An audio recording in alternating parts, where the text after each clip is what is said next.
Thank you. My name is Vasco Nyabindi. I am from the Ministry of Economics and Finance in Mozambique. So let's start by considering some conceptualization of the country. As you may know, Mozambique has gone through difficult times. And those times the country went through a war, and in 1987 the country joined the World Bank and IMF in a big program for economic rehabilitation.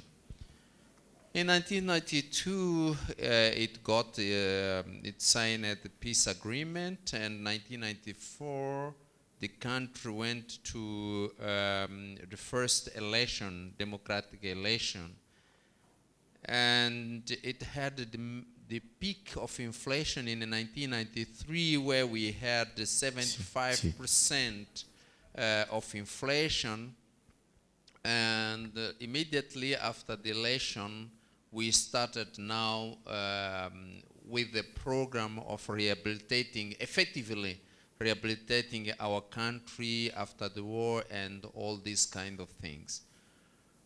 In 1997, we got the first huge investment, which was Mosal.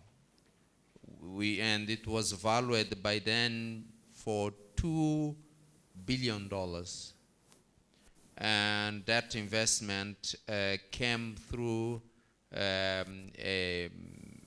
after a huge negotiation and a very difficult situation, but we got there. And this was actually to build the confidence to international community, just to put our country in the roadmap, and especially to build the confidence to international community. And from there, the main challenges to mobilize funding was based on macroeconomic stability and political stability. Those are main challenges that we had, and we're still facing some of them. And I think we have not yet got much problems in trying to mobilize funds, especially from multilateral institutions and as well as bilateral institutions. So we have been trying to be in the right track, getting funding from those institutions, and using a very simple mechanism where the Minister of Finance has the main role to play in the mobilization of financing, especially for public investment. What are the main challenge in this is the fact that most of public projects are not well evaluated now. So because of that, we face difficult challenges in terms of getting finances, since most of projects have not been well evaluated, especially in terms of rate of return, social rate of return, and so forth and so forth. So these make some projects not as valuable as they should be. And we use different procedures in order to get this financing. One of the procedures which is most important is the commitment of government in repaying the debt. And that commitment is made through a letter that is signed between the government and the partner. And even if that financing is for public companies, the government has to sign a commitment in order to guarantee that that company is not defaulting. But we face another challenge which is very important, which is brought through credit rating institutions. Mozambique has been actually rated very low. And because of that, getting to finances, it becomes much difficult because investors need to be confident about the country, about the stability, all these kind of things. They wanted to be assured about their getting back their money when they invest. Second issue at the government level is related to debt to GDP ratio. Once this debt to GDP ratio is set on between the government and IMF and the World Bank in particular, it puts stresses to the government, because the government cannot borrow beyond that ratio. And this constrains investment in main sectors, especially to education and health sectors, and also social stability areas. So these limited ratios are also important factors that needs to be considered in the borrowing, because the government cannot borrow beyond that ratio. The other things that we face is, which is important in the borrowing process and financing development, is our tied borrowings. Tied borrowings are still in place, especially in the bilateral financing with China and all other countries, because we cannot direct or redirect those projects to projects that are much more important to the government. So when tied borrowing comes in, we cannot do much. We let them go to that direction. This is a main challenge, and constrain redirecting investment to the areas that we need more. As alternative to these numbers of constraints, we have tried to go more for FDI, and related to these, tax incentives. As this month was referred, tax incentives are not as good as we think. Are very good in terms of bringing, if they are effective, to bring some investors, but in terms of revenue is not good for the country. So the country now is trying to think about the tax incentives, especially in the context of natural resources that have been discovered, and also with the new developments that are happening in the country. The other issue, thing that we have been considering as alternative to financing developments are PPPs. Mozambique approved a law on PPPs in 2011, and since then up to date, there was a huge amount of investment through PPP. Something like $14 billion have been in place. Okay, although these alternatives has government, we still think that concessional credit is much more attractive. Although this concessional credit is now becoming less and less available. but we think that this should be more much more important, much more considered in our process of financing development.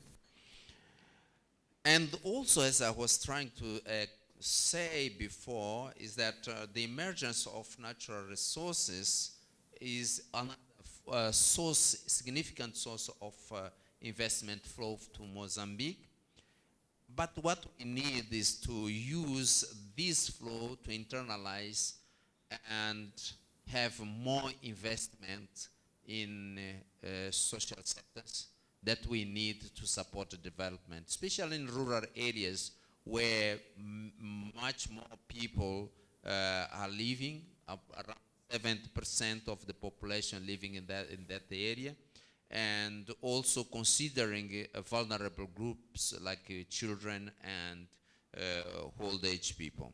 In that sense, we are thinking that social protection should be considered significantly in order to build a more inclusive society and more strong youth that will enter to the market in the next few years.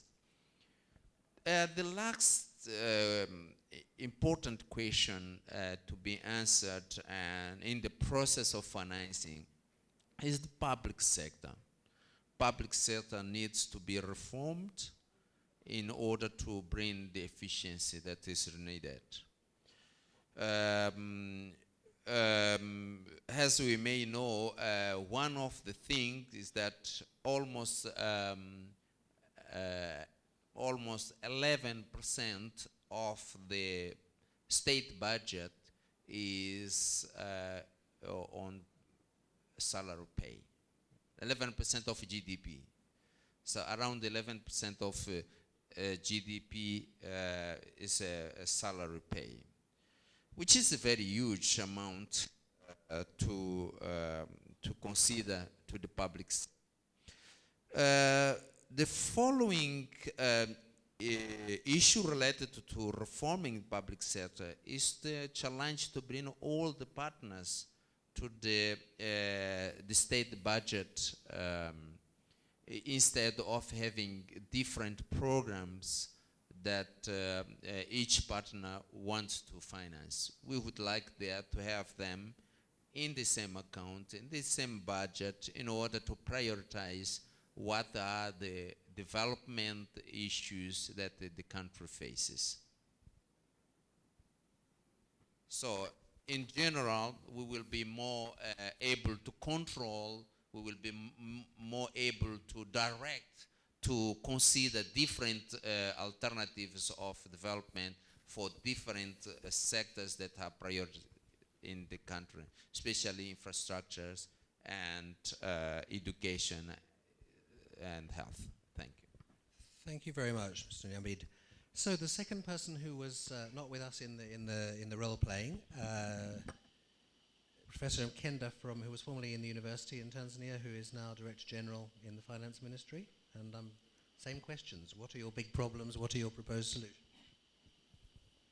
Thank you very much, Martin. I'll try to see how I can be brief so that you can get time to go and drink some star beer and contribute to the coffers through taxation in Ghana. Tanzania has been lucky to get support from friendly countries through aid and soft loans for a long time. I can categorize the modality of aid into three, and then I'll focus on two and try to answer your questions using those two methods.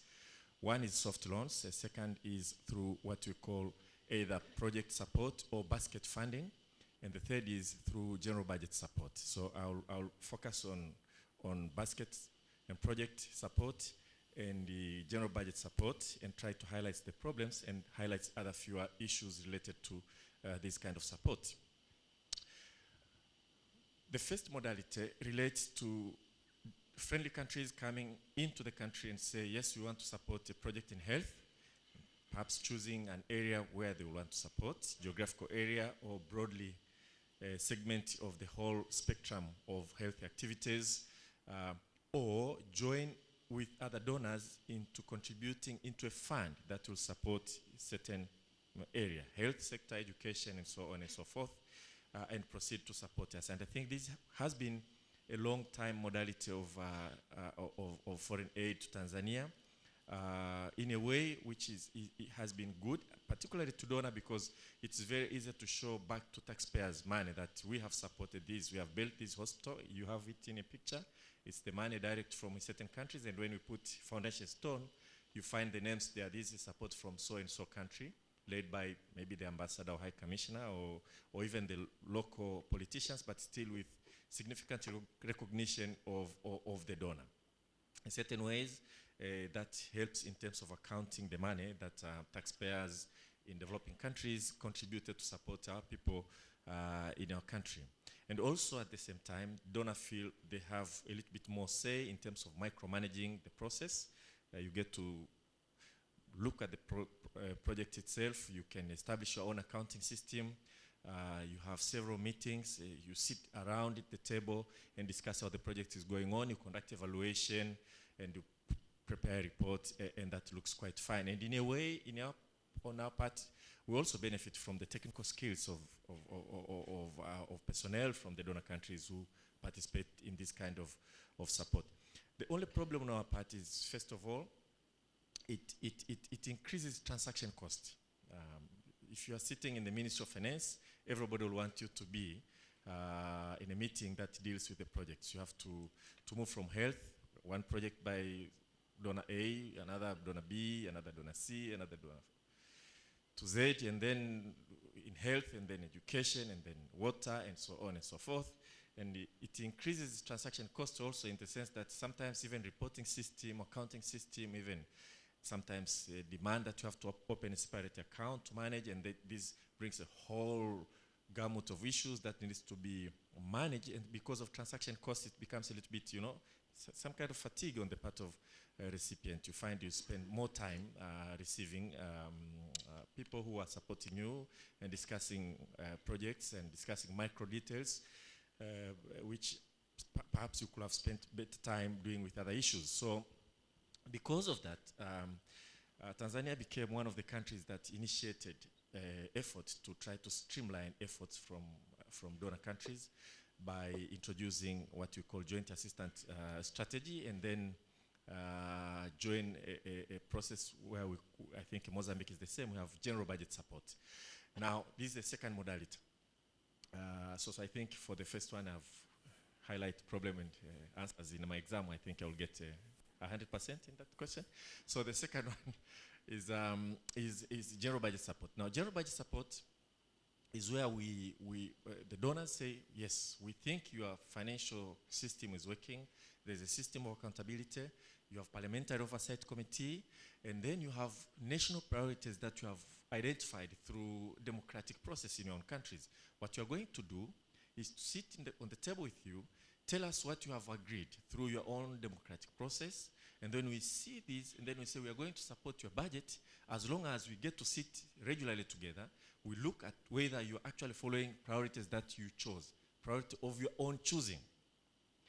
I normally say this is an exit strategy from donor dependence, which I think is very good, because you start with your own parliamentary system approving the budget, parliamentary oversight processes, controller and auditor general, national auditing the accounts and everything, and choosing your own priorities. So what the donor says is that as long as you have all these systems, you have all these priorities, we are coming to support you, but please, let's have a small accounting system with a group of donors who are going to support through general budget support.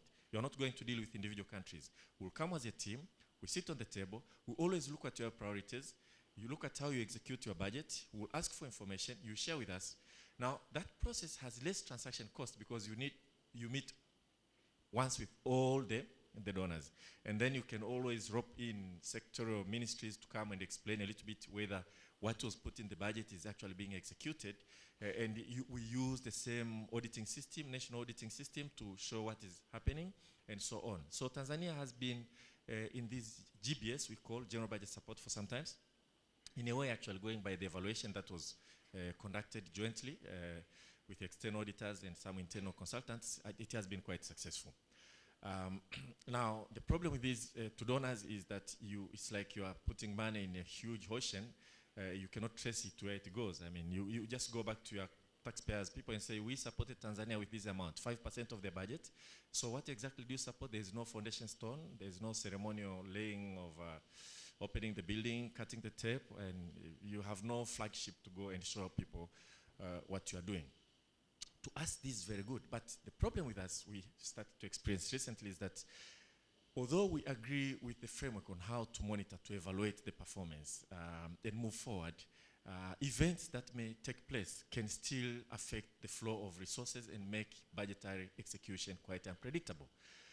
For instance, in Tanzania, since the current president came to power, one of the major steps he took was to make sure that the Controller and Auditor General reports that have been produced since we gained independence will now be made public. He insisted that he will receive the report in public, in the glare and flare of cameras, and then direct the parliament to discuss it. As a result, more misdeeds are becoming more popular, are becoming known to the people. Ministers have been called to account. Some have been forced to resign because of this along the way. But also the perception that things are getting worse have increased because now people know more what they didn't know before. So the risk of transparency is that sometimes people may try to hide things because precisely we think that people are going to misunderstand what is going on. And the events that are uncovered through the Parliamentary Oversight Committee are affecting the flow of resources, okay? So we agree before the budget how much our friends are going to put on the basket. We read the budget before the parliament, and it has been actually front-loaded, which has been very useful for us to execute. But then one event happens because Controller and Auditor General discovered, and they say, take action. We say, no, there's a process. We have to follow the process. Good governance means that, first of all, you must follow process, and then it may affect the flow of resources, which in a way has made us start to wonder. I told some colleagues there, I went to Brussels to champion this GBS with zest and energy. I kind of became a star there, but I don't think I'll have the same energy to do the same again to defend GBS going through the experience you have gone through recently. So in a way, aid modality as exit strategy to use internal systems, oversight systems, and so on, and to minimize transaction costs will be extremely useful. It have this problem, we just say, in terms of not being able to show to people what you are doing, the taxpayers who have the right to know how their resources are being spent in sub-Saharan Africa. But it has that unpredictability nature on our case. If we can resolve that, I think this will be a perfect. Now, so this is about foreign aid. But let me talk about other issues a little bit, because we are talking about sustainable financing. So if we use general budget support, it's sustainable because you are saying you are using your own system, you are putting money, will start progressively to reduce, which GBS has been reduced in Tanzania, because we know when we step out, you still have your own systems, auditing systems, and so on.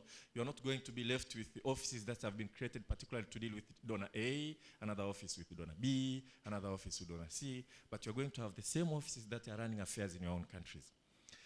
The other thing that I think we need to look at is when you go to countries that support you, and you're going now to negotiate trade issues, taxation, investments.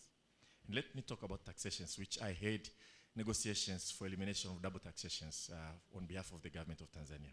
The same countries that can be extremely generous to support you, to give you free money. When you tell them that we want to adopt the UN model includes all countries in the world. And you are negotiating with a country which is a permanent member of the UN. So you are a permanent there. You sit in the Security Council as a permanent member. So we are using UN model. Let's sit and discuss on this because it allows fair distribution of tax burden and tax benefit across countries, particularly through foreign investments from your country. Say, no. We want to use OECD model. We don't belong to OECD. So these discussions become very difficult and sometimes acrimonious, and then you wonder. and then there's always the hidden stick that there's a foreign aid here if you don't agree. We have so far money to resist. But the point is, if really we are talking about sustainable financing, let's talk about taxation in our own countries to make sure that multinationals that come to our country, if they produce economic activities in our countries, they should pay tax in our country. Okay? The same principle that has been agreed by UN, where each and every country on the globe is a member. Rather than picking a model from OECD where the template is based on countries that really, country A produce cars, country B produce cars, they trade cars, they can afford to have some kind of compromises, which if we do in our countries becomes extremely asymmetrical and disadvantageous to our people. So the same goes to issues of trade, treaties and investments. And I think when we go to Addis Ababa, it's very important to introduce this element also, that we want to get out of the aid situation. We don't feel good about receiving aid. We want to be able to get our money through taxations. We want to attract foreign investments and collect reasonable tax without scaring them off. So we do not want to have a situation where, because of foreign aid, you feel a little bit pressured to compromise on things that are actually more sustainable than the foreign aid itself. So I think that's an important thing we should put, and that should apply to trade. We need to be able to access markets. We don't want conditions that are a little bit asymmetrical. We want to be able to export our goods and services to advanced countries and so on.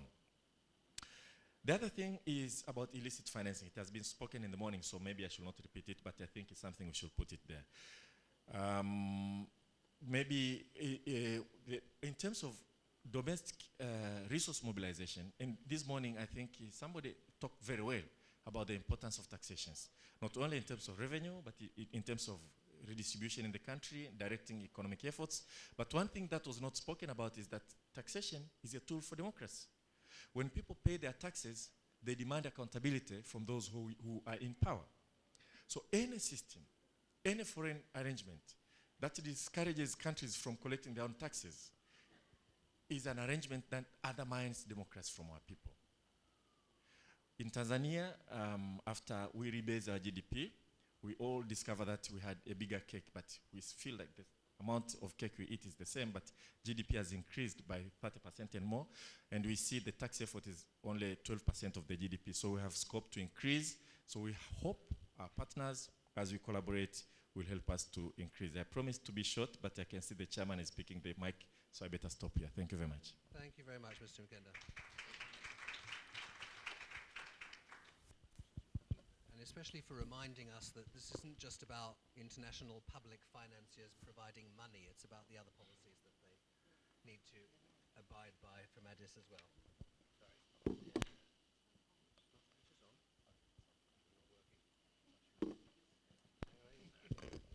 A set of working mics. Now, thank you for reminding us that it goes, we are talking about international public finance here, but we also ought to be talking about the broader behavior of international governments and institutions in terms of tax and other coherence policies.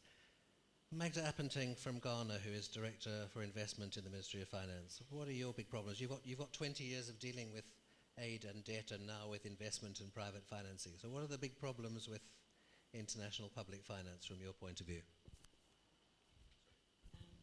Thank you very much, Matthew. I think one of the key problems we have is capacity. The capacity of public servants in dealing with projects and in dealing with general financing options that we have.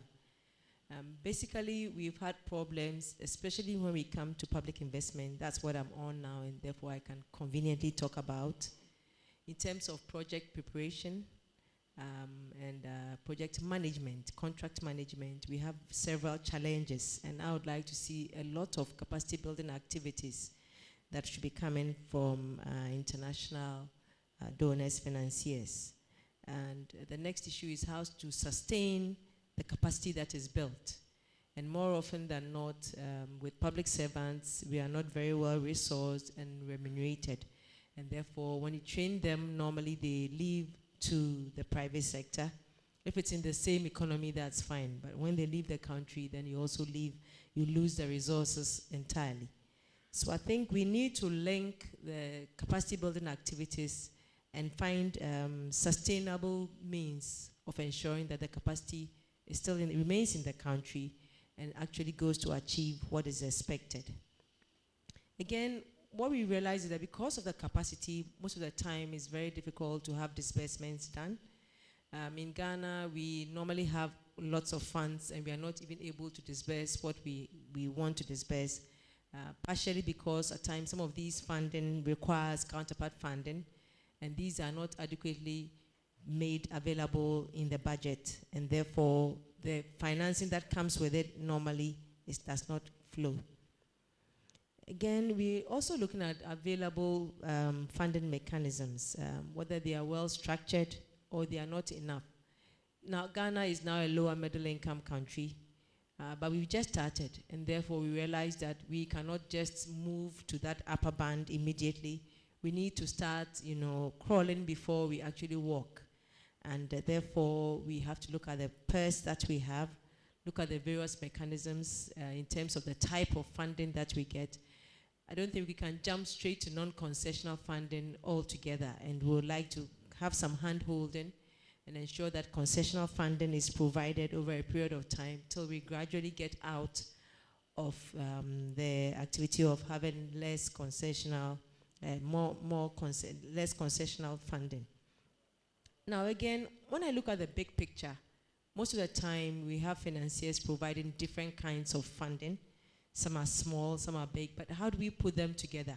How do we know that, or how do we ensure that there's a coherent activity of, if you wanted to build a shoe factory, where are you going to get the hide from?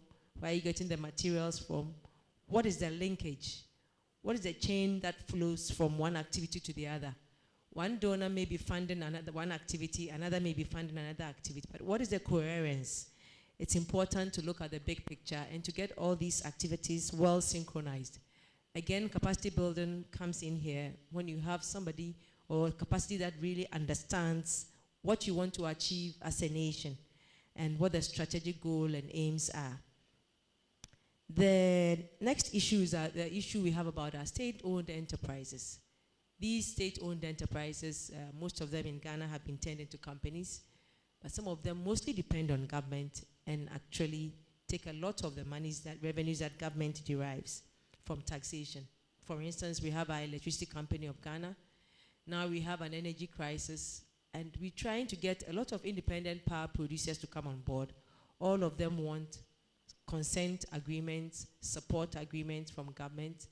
At times they want guarantees. And these are the very things that we want to stop, because these guarantees have contingent liabilities on our debt. And we want to limit our exposure to debt as much as possible. So these are some of the core problems that we have, how to ensure that our state-owned enterprises are very efficient and they are self-dependent, that they do not need government to actually guarantee them. Of course, there are several issues about pricing and about government having its own hand in there and not allowing the various companies to come out and fix their own prices. I think these are issues that we need to look at to ensure that we have sustainable funding and financing. The last issue I want to talk about is on PPPs, that is the public-private partnerships. Of course, they are very fashionable. In Ghana, I'm directly in charge of PPPs, and I realize that we have a big challenge. First of all, the concept of PPPs are not very well understood by all, and therefore we have a big challenge actually trying to get out to everybody, trying to explain what PPPs are. What we mean by PPPs in Ghana is a public-private, it's a partnership where the private sector takes a very high risk on the project. What it means is that if the project is 100% funding that is required, we expect the private sector entity to take the 100%, and government provides, the private sector provides a service that the public entity would normally be providing. And of course, PPPs are linked to debt, because what happens is that most of the time, as I mentioned earlier with the IPPs, most of the project sponsors want us to provide guarantees. I mean, what beats my mind is you were saying we are a lower middle income country. You don't want to give us less concessional funding. We should go in for high debt or money that is more expensive. But the financiers still want government guarantees. So there is an issue here about how to merge the two together. We believe that if you accept that we are a lower middle income country and we are progressing, you should give us the opportunity to ensure that we can take this, you can take the facility, the private sector can come in with their money and be confident enough that the projects that they are undertaken, if and only when it is well prepared, will pay for itself, and that it will address all the risks that are involved in terms of the project financing itself. Again, in terms of our own country systems, I think it is also good when we are also allowed to develop our country systems so that we understand the issues and the risks involved. especially with issues on our financial management, with issues on all the systems that we undertake in preparing our projects and taking projects as a whole. I think these are a few of my thoughts in terms of what I think we need as a country. Thank you very much.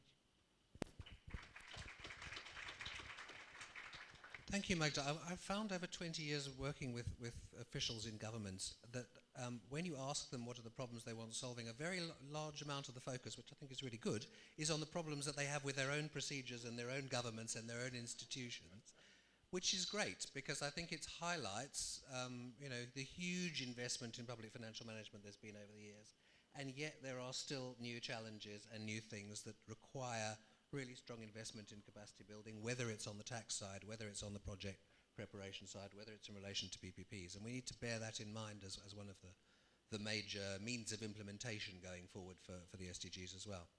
Okay, let's go to Samora Kamara, Minister of Foreign Affairs from Sierra Leone, for your 5 points.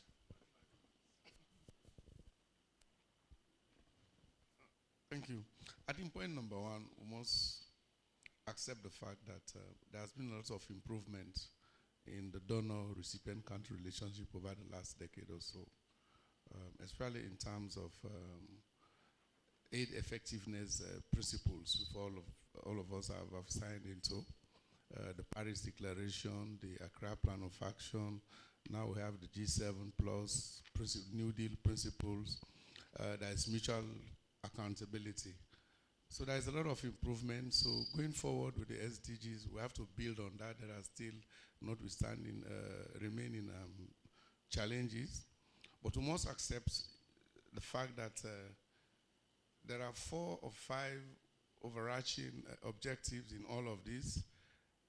If you want to take the 17 goals and the 169 targets, you have 5 major areas, 4 or 5 major areas. The first one is we should not shy away from pursuing growth to its fullest. And therefore, you have to allocate huge resources for financing the drivers of growth. And that's why infrastructure financing must come in.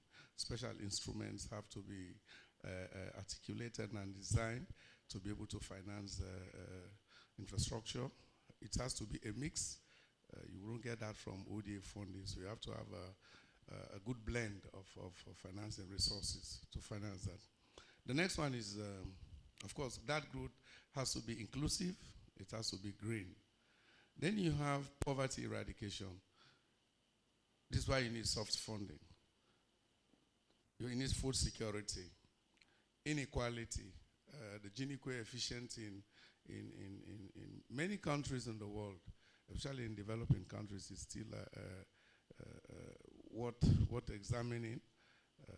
Many of us are below 0 and 5, or even higher than that percent. This sort of is still very high. So we need to pay special attention to poverty eradication. That means you have to look at social services, you have to look at health, education, and then water systems, this sort of thing. Then public goods. We have to recognize that today every major challenge is a public good, and that comes with a special financing instruments. You have to realize that public good at the national level, or at the regional level, or at the global level. That's very important. And then, whatever you may do, you need macroeconomic stability. You need a good macroeconomic environment to be able to sustain your development path.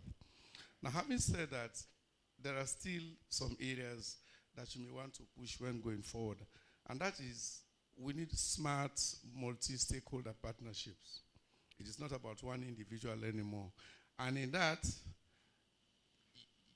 donors and recipient countries must come to the table, they must sit regularly and agree.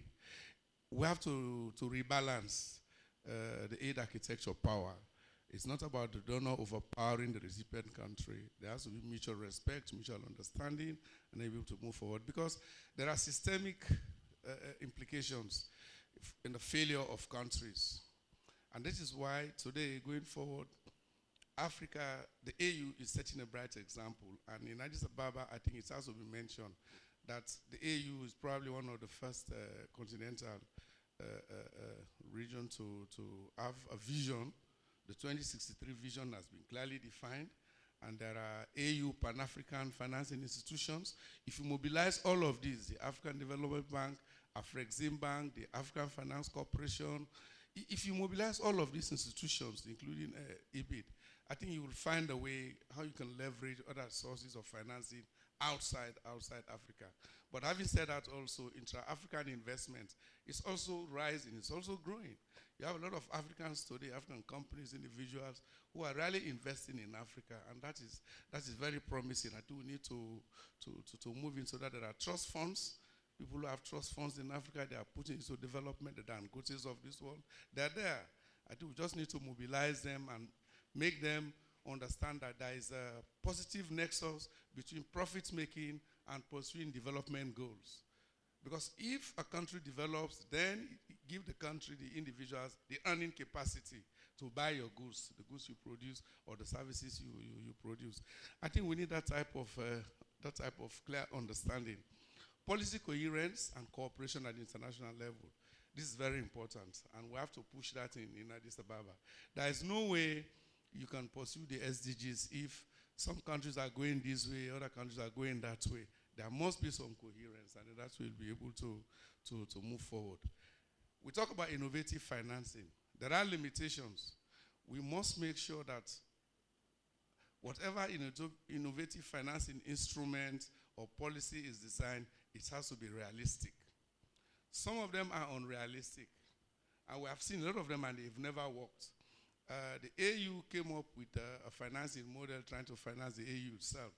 The recommendations that have been put, very difficult to fly, because it's not easy in many of these third world countries. And we must also realize that just as the donors have certain peculiarities, similarly, the recipient countries also have their own peculiarities. We're here, we've listened to post-conflict countries and fragile countries, we've listened to landlocked countries, we've listened to fragile states, the small island states. The challenge many of these small island states have today is disappearance. Perhaps we have not really recognized this in climate change considerations.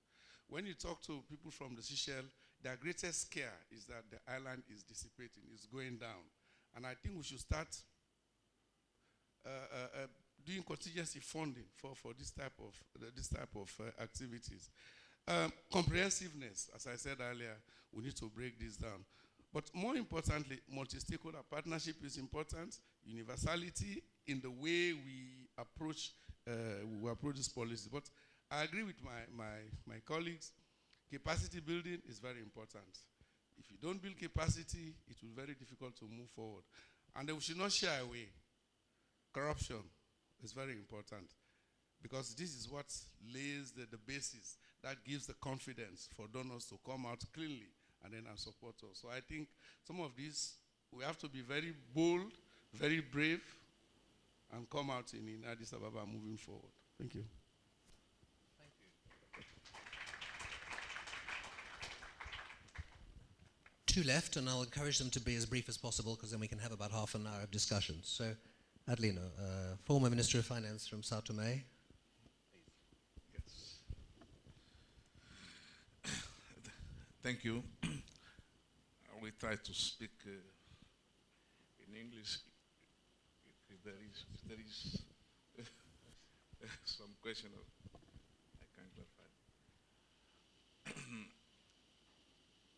The Sao Tomé and Príncipe is a small island.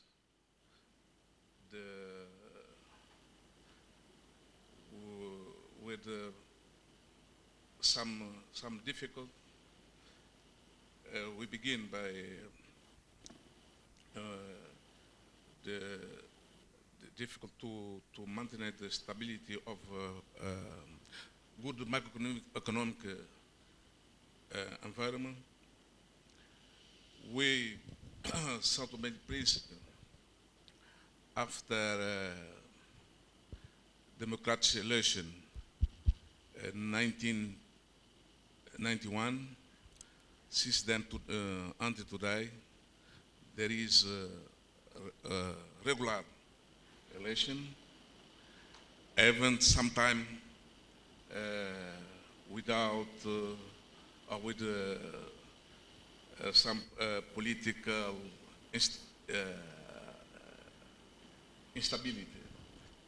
But always the relation all in peace without any problem. Until now, I can tell us or tell you that in 24 years of democratic country, we have we had about 20 government, different party, and this is what our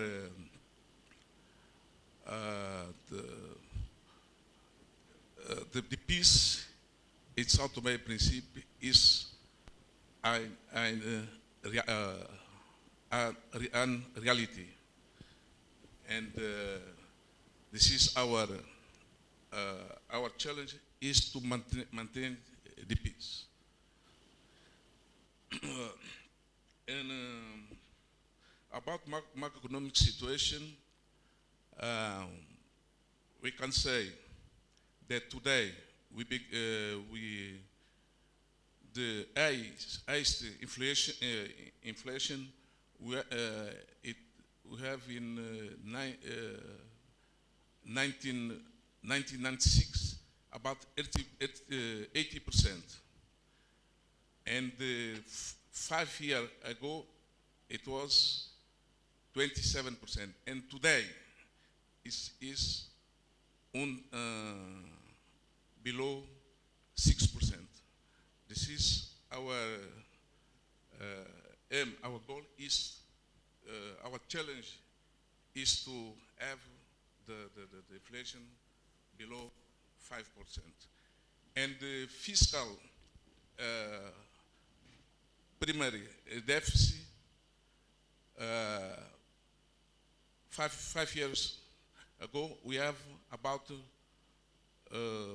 80%, and today is under 3%. And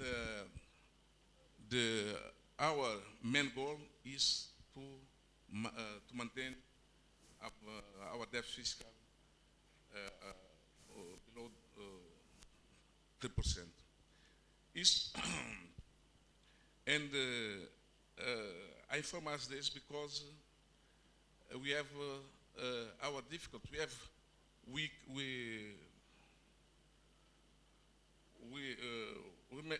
make tools to have as a good macroeconomic environment, but the biggest problem is we need the financing to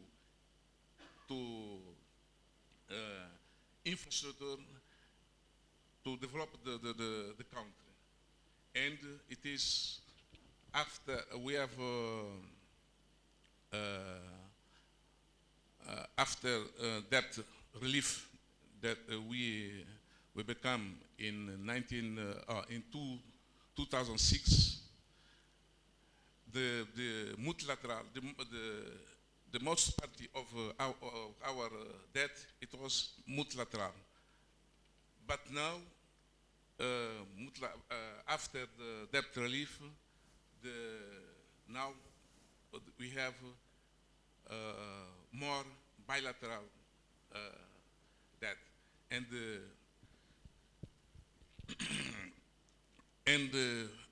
this is now this is difficult to have the less concessional financing, because each country, not donor, have his problem, and this is difficult, very difficult. And how we can do to have the financing to develop the country. But I have to say here also that I have to see our side, because my colleagues spoke here about the capacity building. Our week is the difficult to define the priority for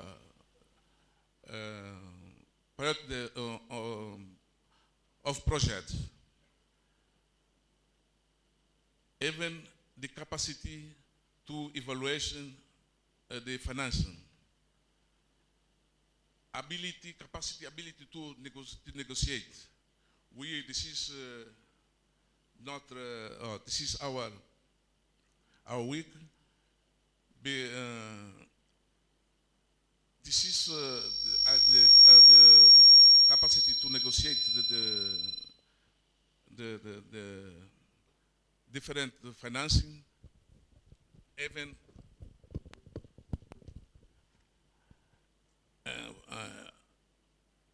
principally when we negotiate with the private sector. And but we do some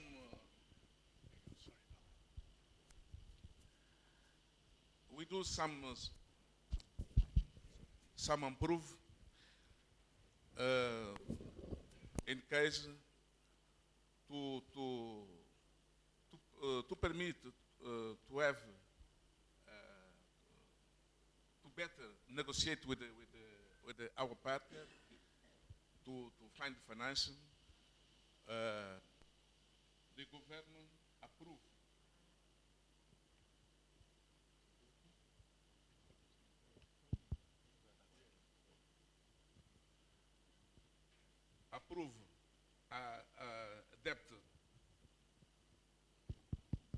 debt strategy approved last year, and with this document we have the line how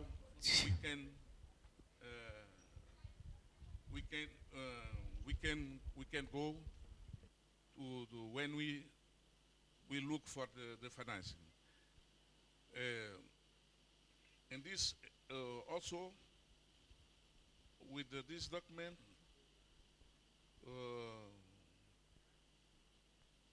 it was approved also the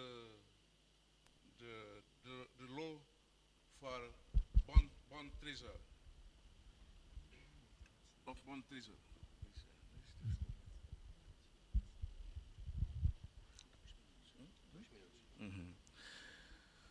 Yeah, well, and to resume all this, with São Tomé and Príncipe to develop, we need financing to develop, but internal is not enough.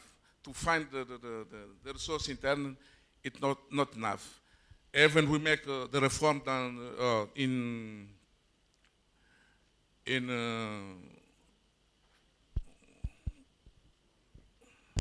fiscal reform, and the tax before the tax it was 40%, and now is for 25% for collective person, juridic person, and we create a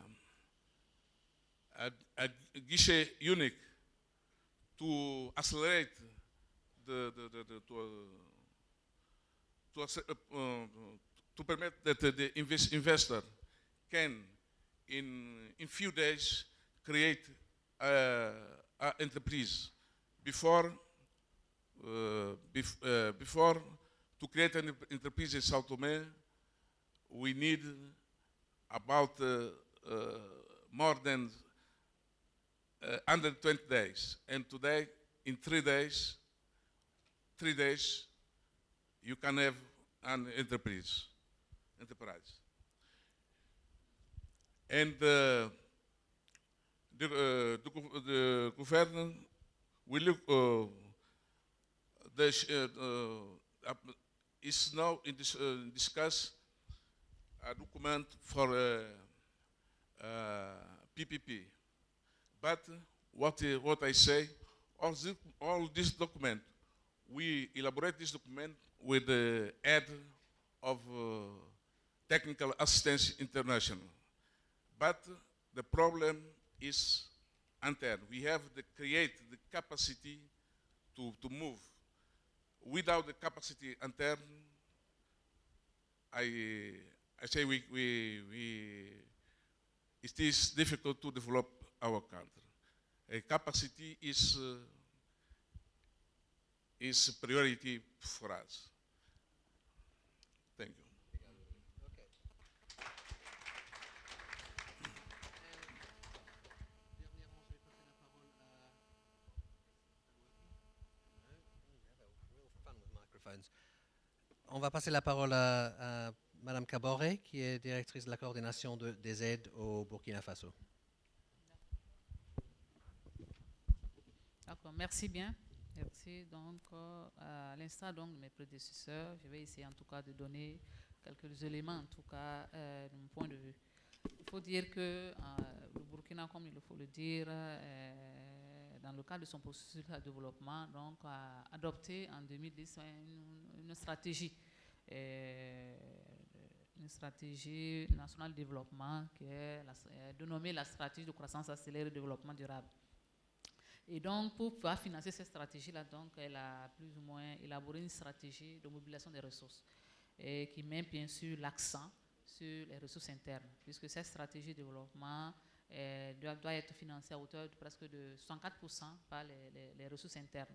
Et dans ce sens, donc, le pays a initié un certain nombre de réformes, surtout au niveau fiscal, au niveau même de la lutte contre l'insuffisance fiscale, pour véritablement arriver à avoir une assiette fiscale consistante pour pouvoir donc respecter cet engagement-là de financer véritablement sa stratégie à plus de 50% sur ses ressources propres. Également, cette stratégie-là également devait être financée à hauteur de 34%, bien sûr, par les ressources internes extérieures, les prêts dons et bien sûr les instruments les plus visités, c'est l'aide projet, l'appui budgétaire pour pouvoir donc mettre en œuvre ces ressources externes. Également, les 2% restants devaient donc être financés par des emprunts obligataires sur le marché et les financiers.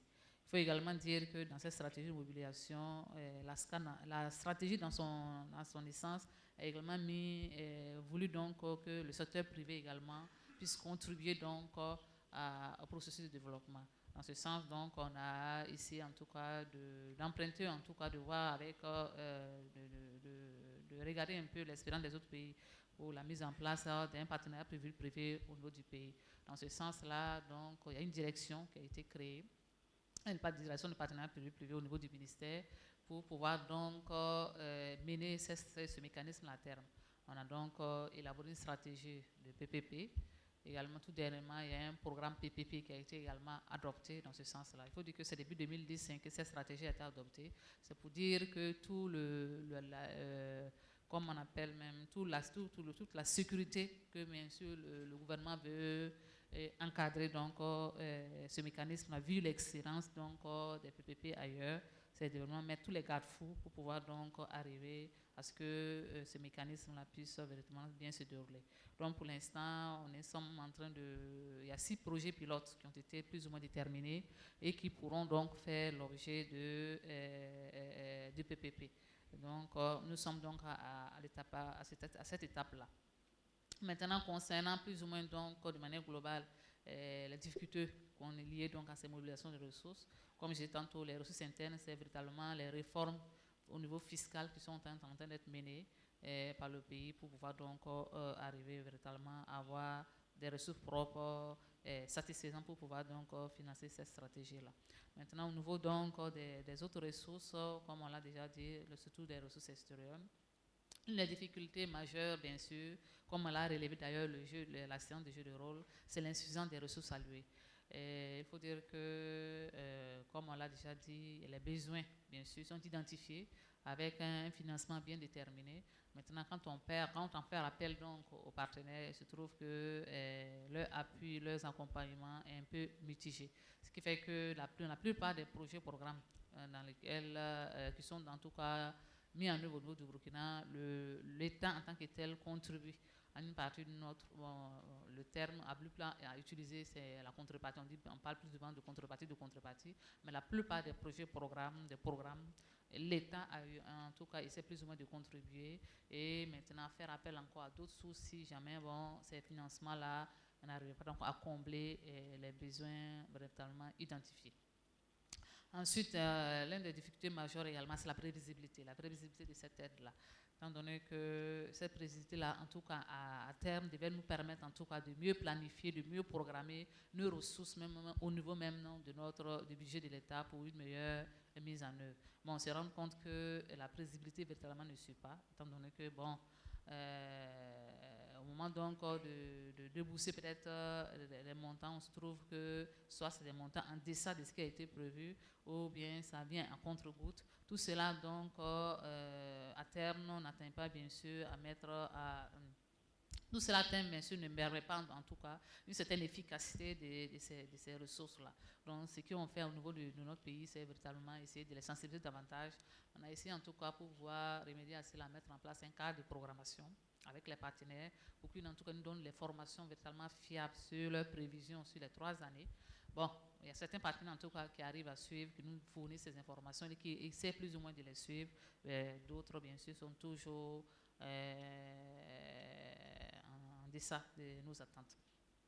Également, c'est les conditionnalités dans la mobilisation des ressources, les conditionnalités qui sont depuis des lurettes qui continuent en tout cas de subsister malgré tous ces engagements qui sont pris, malgré toutes ces réformes-là, les conditionnalités plombent en tout cas l'efficacité de certaines ressources extérieures, étant donné que quand on met peut-être en œuvre un projet, compte tenu des conditionnalités, soit le projet il était prévu pour démarrer cette année, c'est dans 2 ans pratiquement que le projet démarre compte tenu de ces conditionnalités-là, ou bien si le projet est prévu pour 5 ans, il est mis sur une période de 10 ans. Donc ça veut dire qu'à un moment donné, le besoin même qui a été identifié pour véritablement, qui était à la base même de l'élaboration de ce projet-là, devient obsolète. Donc c'est véritablement des difficultés qu'on essaie plus ou moins de résorber. Également, une des difficultés également, c'est l'alignement de l'aide là, sur nos besoins. Cela a également été identifié et ressorti dans la séance de jeux de rôle. C'est dans ce sens-là que, bien sûr, le pays a comme référence, en tout cas, des interventions des partenaires sur la stratégie de développement. Mais il peut arriver, bien sûr, que certains partenaires, en tout cas, viennent, ils appuient, mais sur des besoins qui ne sont pas identifiés dans ces stratégies-là. Donc, dans ce sens-là, véritablement, c'est le leadership du pays qui doit primer. Faire de sorte que ces bailleurs-là puissent arriver véritablement à s'aligner, à suivre ces besoins prioritaires-là qui sont identifiés et qui permettront en tout cas à terme un processus de développement indéniable. Enfin, donc, comme vraiment une autre difficulté, non moins, c'est le respect des engagements, comme quelqu'un l'a dit, pris en matière d'efficacité de l'aide, d'efficacité de la coopération au développement. Comme je disais tantôt, je suis directement également la directrice de la coordination de l'efficacité de l'aide qui suit à peu près ces questions-là au niveau du Burkina Faso. Il faut dire que c'est pas facile, étant donné que Paris depuis 2005, le bilan en 2010 a été mitigé. Actuellement, nous sommes dans la mise en œuvre de Bissan. En 2015, avec toutes ces enquêtes qui ont eu lieu, on se rend compte véritablement que les engagements-là ne pourront pas véritablement être atteints en 2015. Donc, véritablement, à quoi bon, on se demande à un moment donné à quoi bon tous ces engagements qui sont pris. On prend des engagements, tous les bailleurs de fonds, aussi bien les pays, sont signataires de ces engagements. Et maintenant, dans la mise en œuvre, il y a des problèmes vraiment drastiques qui ne trouvent pas véritablement pas de solution. On essaie en tout cas de sensibiliser, d'amener ces partenaires, dans tous les partenaires, aussi bien les problèmes sont récurrents, ce n'est pas seulement du côté partenaire, également du côté de nos pays également, à respecter un certain nombre d'engagements pour véritablement arriver à une certaine efficacité de l'aide tant recherchée. Mais c'est une lutte de longue haleine, comme on le dit. Donc on espère que avec le post-OMD qui est en train de venir, avec tous ces engagements qui seront peut-être prêts, bon, la tendance va changer et qu'on viendra véritablement à une efficacité de tous nos ressources, aussi bien internes qu'externes. Voilà, monsieur donc le président, ce que je peux dire donc, par rapport à tous ces éléments-là. Merci. Merci beaucoup, madame. So, long list of suggestions, and thank you, Madame Kabore, for bringing us back to the fact that we don't need always to reinvent the wheel. If people would just live up to commitments they've made in other places, we probably wouldn't need to have this meeting. So let's open it up now for questions, contributions, ideas, things that you've heard in the role playing that you think are really important points that, from a country perspective, need to be borne in mind. I think we have a mic in the room. I can see a couple at the back on the right there. We've got a pile of mics here, but I have lost complete track of which work. Which one works? You think that works? Okay. Okay. Thank you. Okay. Yeah. Thank you very much. I think mine is more of I don't know whether it's a comment or a question, but it's to my sister from Ministry of Finance, Ghana. I totally agree with her perspectives on the issues, but when it comes to PPP, I think that in the case of Ghana, moving into the new SDGs financing, we need strong political leadership and direction. I say so because if you look at the state agencies that are performing well and generating revenue, the State Enterprises Commission is supposed to drive the process of even engaging managing directors and the top level management to give them some level of independence to manage. For a very long time now, Ghana has been embarking on public sector reforms. It never finishes. And so if you take ECG, if you take Ghana Water Company, you still find the president appointing the MD. And the MD has to now go to the State Enterprises Commission with the objectives and all that. And so there is some kind of, dual allegiance, which doesn't even augur well for performance of those state-owned enterprises that can really get them wean off state funding. And I agree with your proposals on all that. And recently the Ministry of Finance proposal to wean them off, which is good. But we just need clear where the end on public sector reforms will come, and their appointment is done through State Enterprises Commission. People also contribute to their to measuring their performance, and the State Enterprises Commission, and they deliver effectively, and value for money is accounted for. Otherwise, this talk about even concessionary, non-concessionary fund, I don't think any donor or any private lender will definitely, they will need this issue of government guarantees because of what is happening. Yeah, thank you. Thank you. There was one just behind you as well. Yeah. Well, we'll take them in groups. Yeah, thanks. Is this working? Okay. My name is Bob Liebenthal. I'm from Zambia. I'm the work with the International Growth Center there, and I'm Vice President of the Economics Association. I wanted to pick up on points that were made by the panel about capacity building, public finance management, and indeed what the last speaker just said, which is relevant to that. And that Can you speak up a little bit? Can you? Is this better? Yeah. Can you hear me now? Yeah. Okay.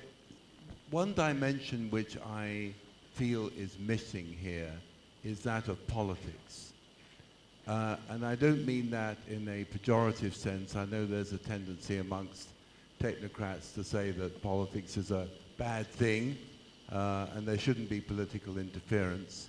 But political interference, or at least let's say the application of political issues to decisions on public sector management, to decisions on financing, be it from concessional sources or others, is fundamental to any of the countries that we are associated with. And Zambia, like Ghana, is a democracy. It's just had an election. It's about to have another one. Part of the reason why this is very much on my mind is that you can see how political considerations are driving almost everything.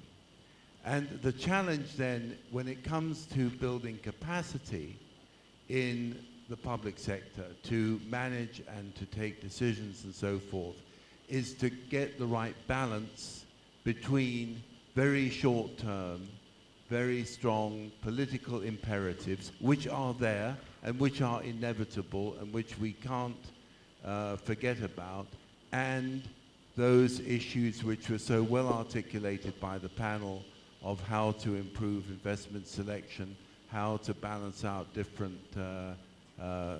project claims and that kind of thing. So my plea is that we put on the table directly what the political dimension is, that we subject it to political economy analysis, that we try to understand better how political systems can be managed in such a way that better outcomes result, and specifically in this case, that we get better decisions on external financing and internal financing, and that project selection and other decisions about public financing are better. Thanks. Thank you. A couple more, one on the left there, and don't see any more at the moment.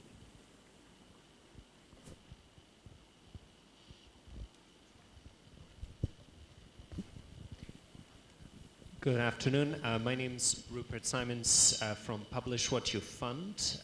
We're a campaign for aid transparency, and I have a question for the panel about data.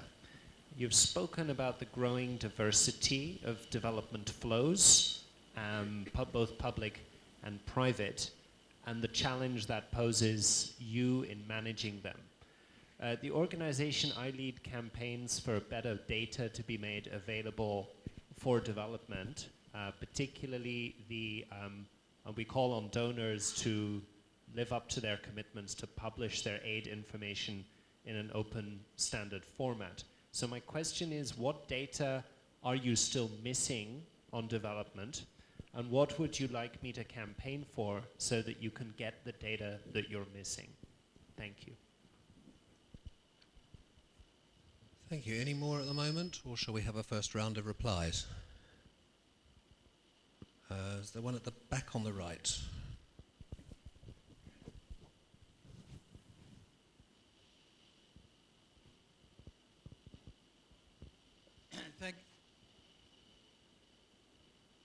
We're working. Is that audible? Okay.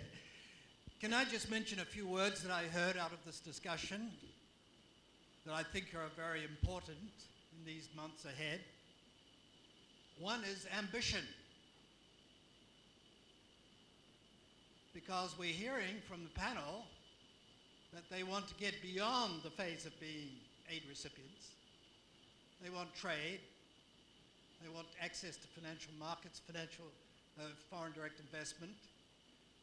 The aid industry is heavy on transactions costs, low on predictability, high on fragmentation, and that's taking up most of your working week, maybe your weekends as well. Another one is transformation.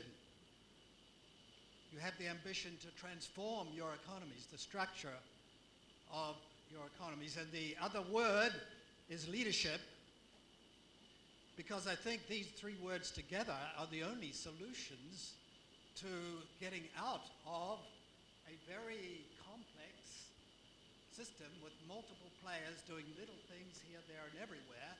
So it's the leadership, the drive, the ambition, the transformation that African governments have to provide that will make all this happen. And that's what we've seen in successful transforming countries. That's what does it. And then they do get beyond, out of this very complex industry that you have to manage. So, looking at things in that way, how might the panel present this when they go to Addis Ababa or when they go to New York for the Sustainable Development Goals Conference? Thank you.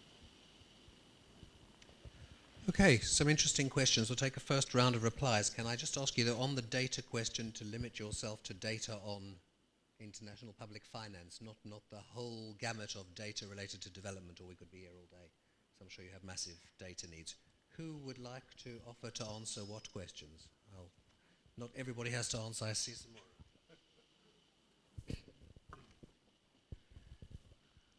Thank you, Matthew. I think what my colleague there mentioned about leadership, ambition, and then leading to results is very realistic. This is a key challenge. But my fear is managing expectations. We are just coming from 15 years of implementing MDGs. There were 8. Now we are targeting another 15 years going forward to targeting 17 goals, 169 targets, and they are still emerging. What expectations are we raising? How do we manage expectations in terms of adequate financing, predictability of funds, political leadership, universality, etc.?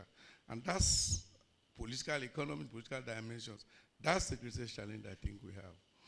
This time round, we have to be careful how we translate the implementation of the SDGs. It's a big ambition, but we have to be careful so that we don't raise false expectations and then we cannot achieve. But on data, I think you mentioned international finance. One particular aspect that we have not been able to grasp, and it is with a number of donors, but especially the bilateral donors, and this is off-budget aid flows. Many of these aid flows are misaligned to what is in the budget, but then the donors will tell you it's necessary to build civil society capacity, oversight responsibilities, parliamentary oversight responsibilities, NGO responsibilities. We are not saying all of these is not important, but let's have, my colleague said, let's put them in one basket so that we are all transparent. So if you can campaign for off-budget aid flows to be part of the budget, even if they are just mentioned below the line, they are still part of the budget. Thank you. So I go quick on the issue of data. Thank you for the campaign. I think there is a massive improvement in terms of data transparency of aid flow to Tanzania, but I think what you don't capture appropriately is the flow that does not go straight to the government. And I think our ambition is actually to see everything. It goes to NGO, that's fine, but it has to be also captured because NGOs must somehow be accountable also for the resources. Now, with respect to aid, I hope I didn't give aid a bad name. Going by the comment there, I think you mentioned about unpredictability, transaction costs, and so on. Now, I was actually discussing problems with regards to specific aid modalities. But aid itself is really appreciated. We receive it and we are quite grateful.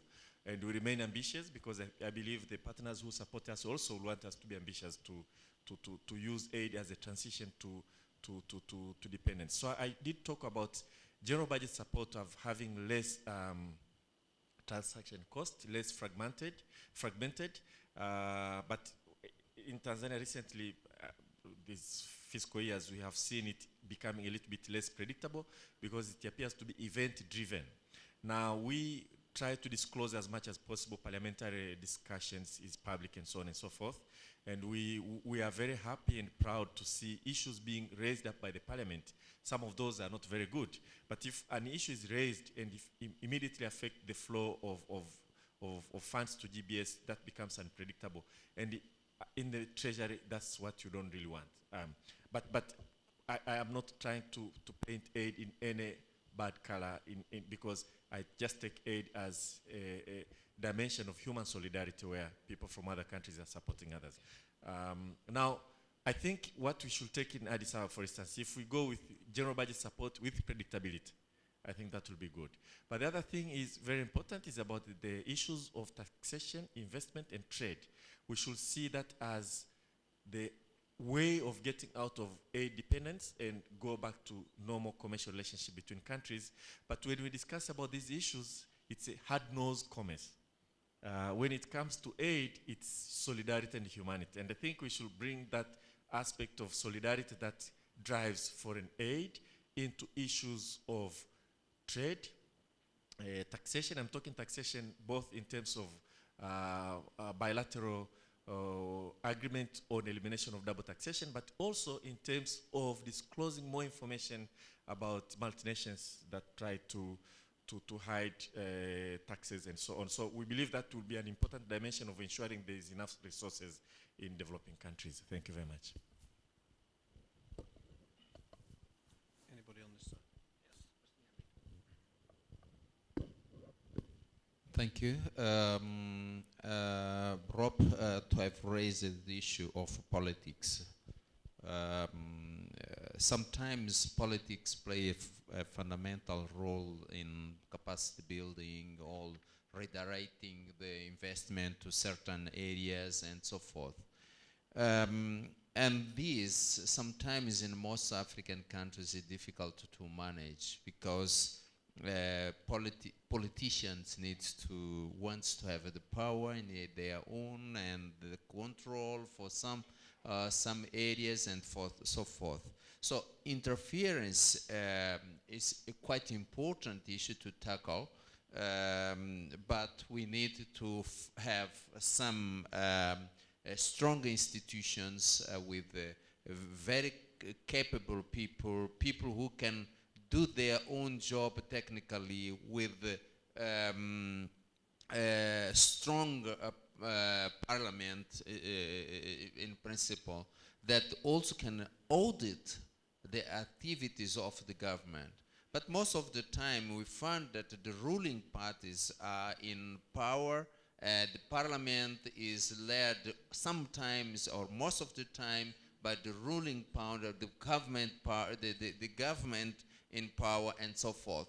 And in this environment, it becomes extremely difficult to control the politics interference, because when the budget goes to the parliament, who will vote in the parliament will be the same ruling party.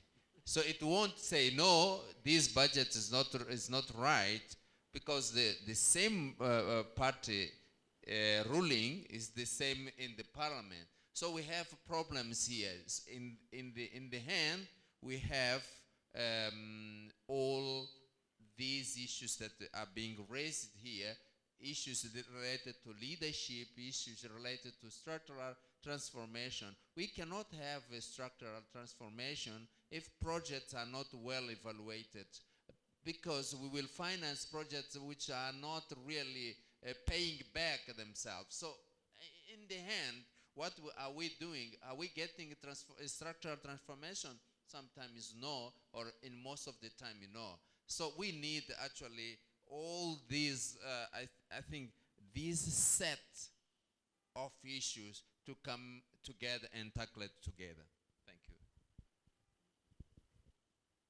Thank you very much, Mr. Nyambit. I've been told I'm eating into our beer time, so I'm going to wind up the session with a few final words. For me, what came across really strongly from the earlier sessions and from this one, I don't think anybody in this group would say we don't want aid anymore. The idea is to go beyond the aid industry or anything like that. What we have all been saying, I think, is if we're serious about meeting the ambition of the SDGs, we probably need more aid. But we also need an effort to get the countries in a position where they can reduce their aid dependence over time, and that involves allocating aid to help do things about tax, but also changing policies so you have global coherence on these issues. There's some really important allocation issues, and we've tried to show that by talking about the different country groups. And it's not good enough to just say we need more money for low-income countries or for LDCs. It's much more complicated than that. We need more money and different types of money for different types of countries, notably fragile post-conflict states. Notably, lower middle-income countries still need concessional money.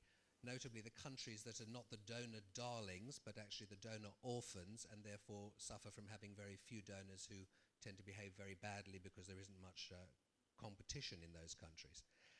There's a real issue about allocation among sectors as well. And somebody, I don't know whether it should be the UN, but somebody needs to keep a really close eye on these sectoral fads in the donor community, which have led us to switch from infrastructure being the top of everybody's list 20 years ago, to social sector, human development, and now to some degree back to infrastructure, and now we're moving on to the SDGs, and countries have to cope with that and find whole pillars of their development strategy pretty much unfunded. At the moment, one of the biggest unfunded one, as our colleague from Mozambique referred to, is social protection.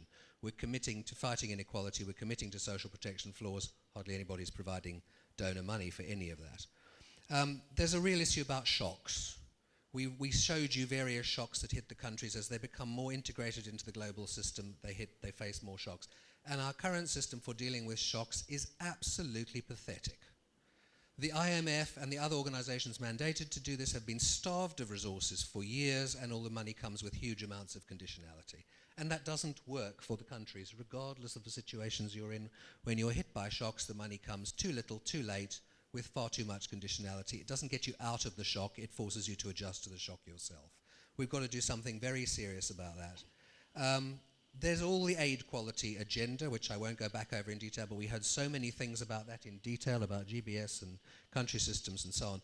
But I want to just underline that it's really important that we make progress on that agenda in the countries that are being left behind. So I don't think, even though interestingly Mozambique and Tanzania complained about donor behavior in relation to aid effectiveness, they actually have among the best donor behavior, lots of budget support, etc.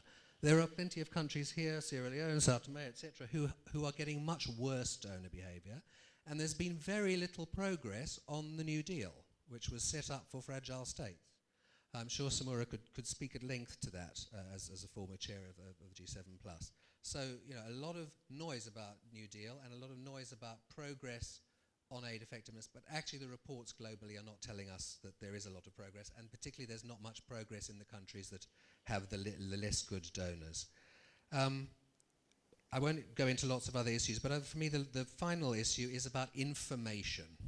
And I think it needs to be broader than data. When we were campaigning for publication of things, we were also campaigning for publication of donor policies and conditionalities and things like that. But I think there's a lot of countries here suffer from a real lack of information about what is best practice by different people, what you should be trying to negotiate on PPPs, what you should be trying to get donors to do based on their best practice in other countries. And I think there's a real role for exchanging information on OECD donors, non-OECD donors, the new, and building capacity as well, obviously, on the new market instruments and so on, and indeed on fraudsters. I mean, there are, most of the countries, we didn't really get into that, but most of the countries spend so much time receiving delegations of people whose only real aim is to try to rip them off in one way or another. And if there were just some kind of system where you could go online and say, these people have already done this in 10 other countries, I'm not going to bother to talk to them, that would save you all a huge amount of the time that you have to spend with those people. So there are a lot of really important points, I think, that I hope have come out for you from these sessions in addition to all the other things that have been raised. Thank you so much for bearing with us. I wish you all a very good cocktail party, and I'll hand over to Gideon to wind us up.